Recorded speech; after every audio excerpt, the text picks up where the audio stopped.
Blessings and welcome to the path to freedom.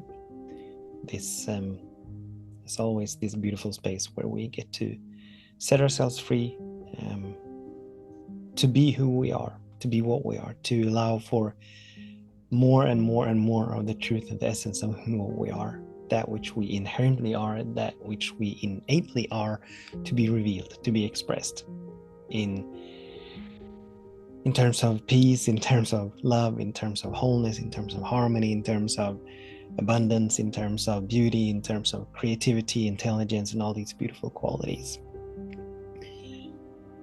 As we're walking this, my name is Daniel Roquillo, and as always, I'm very grateful and honored that you're tuning in, that you're choosing to join me in a moment of expanding our consciousness, in a moment of raising our vibration, in a moment of challenging, releasing and letting go of that which no longer serves, challenging our beliefs, challenging our perceptions, challenging our stories and opinions and judgments.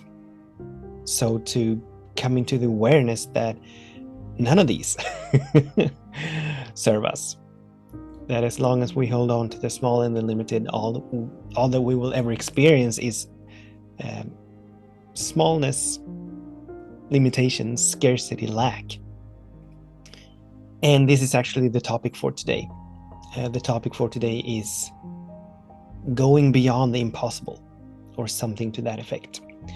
And I was having a conversation recently with an individual, and they were sharing with me about a physical condition that they have. And they were sharing, obviously they had a name for it, and they were sharing the general consensus as to the prognosis of this particular condition, and that it was a lifelong condition. And this individual mentioned it fleetingly. However, that provided a beautiful opening for us to begin to have a conversation around the topic for today, around what we believe to be possible, what we believe to be the norm, what we believe to be the truth, what we believe to be what is. Coming back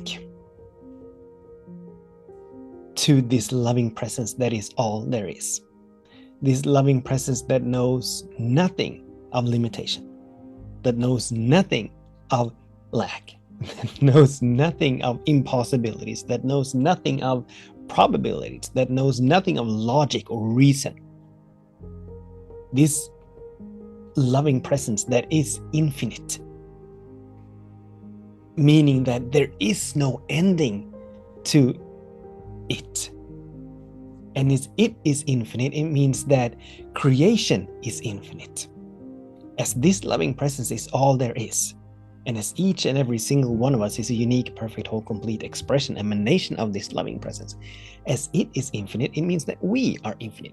As infinite possibilities are its nature, it means that we are all living, moving, and swimming, and running, and having our beingness in infinite possibilities. So what we perceive to be impossible,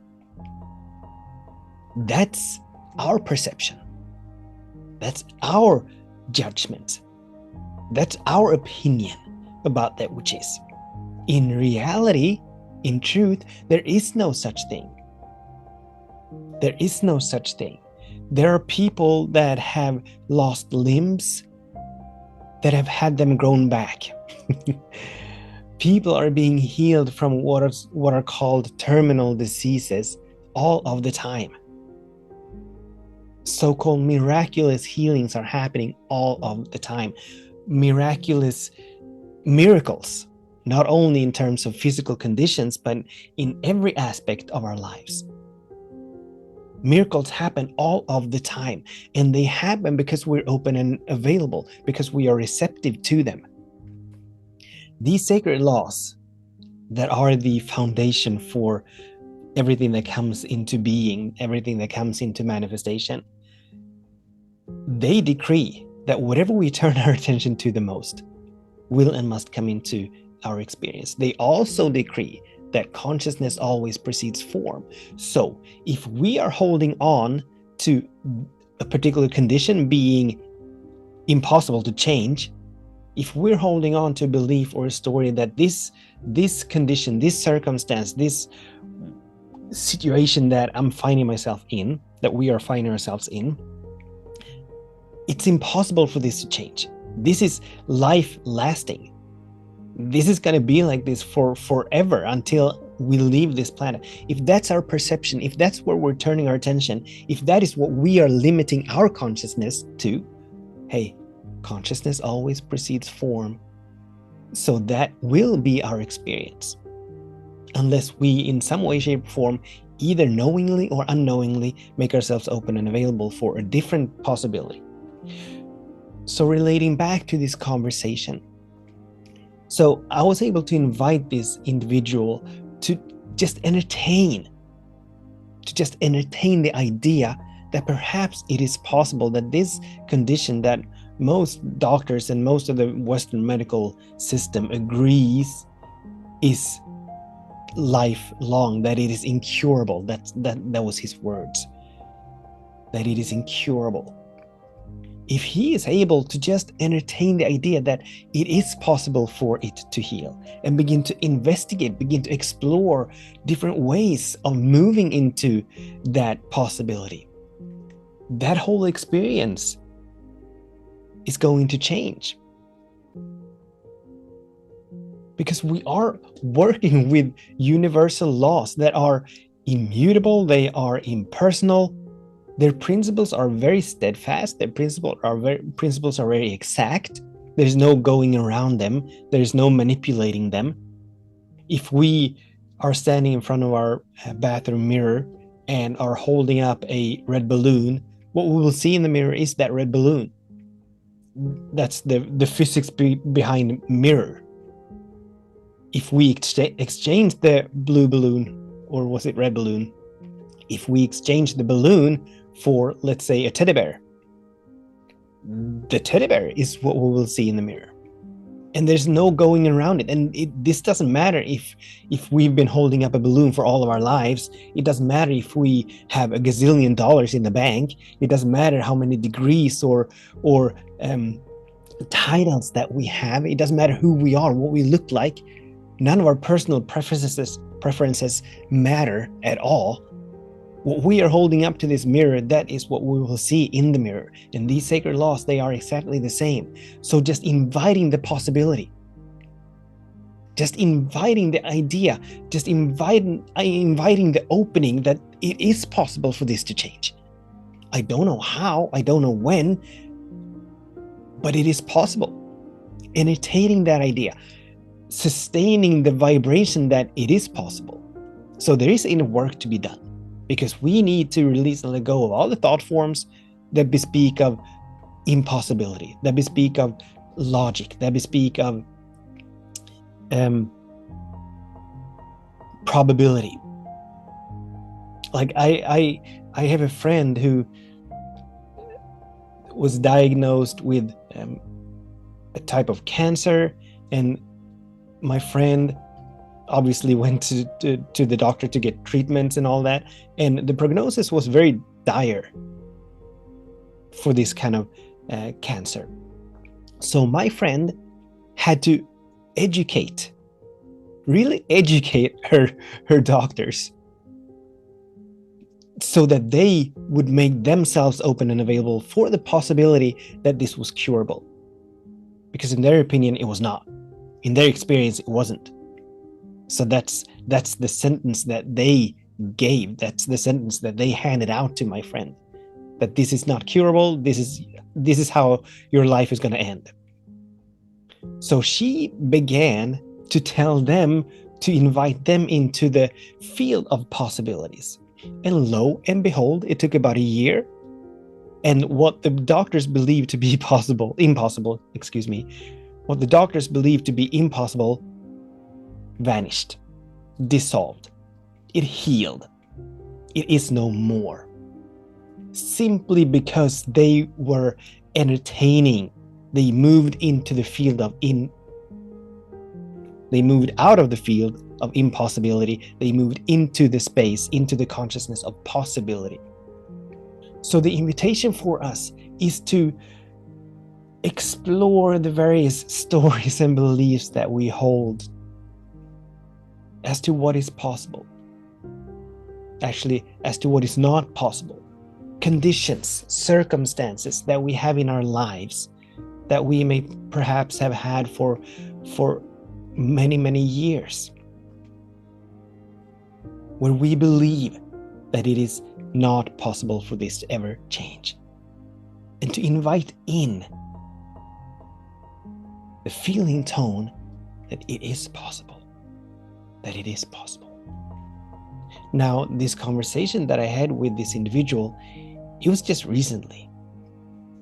The opening happened. This individual was willing to move into possibility. There was a bit resistance. There were structures within this individual that wanted to hold on to the impossibility, that wanted to hold on to the feeling tone that this is something that I got to live with for the rest of my life. But eventually, the opening happened, where they moved into, all right, I'm not sure I believe it, but at least I'll hold it possible for this change. I'm not going to say that it is impossible. We'll see what happens, because the work that we need to do is to sustain this feeling tone that it is possible. Holding it just once and then forgetting about it and allowing the impossibilities to hijack us and to once again hold us hostage, that may not be enough. But we need to sustain the vibration. We need to sustain the vibrational alignment with the possibility. Moving ourselves into the higher levels of vibrational alignment, where we either the fourth level, the third level, where we wish and hope that it is possible, the fourth level, where we believe that it is possible, the last and the fifth level is where we absolutely know, not only that it is possible, but when we know that it is done. It's already happened in the infinite mind, and it is now demonstrating and manifesting itself here in this dimension. It's not something that is going to happen. It is not something that some future moment will bring, but it is happening now. So that's the highest level of vibrational alignment. But just moving ourselves out of impossibility into possibility, that's a huge step. And that's all that is needed for these sacred laws to begin to orchestrate and design, to begin to move people and places and things around for this new possibility to emerge. We've locked on to something different, and the sacred laws go immediately to work on our behalf. They're always working on our behalf in the sense that they're always working with where we turn our attention to the most. So as we begin to turn our attention more toward that this is possible, it is possible for this to change. It is possible for this to come into manifestation. It is possible for this to come into my experience. As we live more there, as we hang out more in those vibrations, in those higher vibrations, in that consciousness, then they are working on our behalf, in a manner of speaking. So the invitation for us is to become aware of where we're holding on to impossibilities, and then invite in the possibility that this might actually change, that there might be something different here for us, a different experience, a different condition, a different circumstance. And the questions then, as so often, now that I believe that this is possible, what choices can I make that are in alignment with this possibility? What choices can I make that serve the emergence of this possibility, this up-leveled possibility, so that we constantly are moving ourselves in that direction? So that's the invitation. Those are the questions.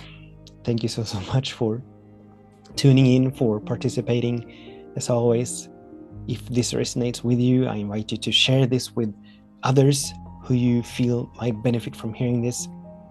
And until we meet again, I bless all of our days, and I bless all of our ways, in the full knowing that it is possible, in the full knowing that all is well, that something wonderful is happening, and that everything is working for our highest good.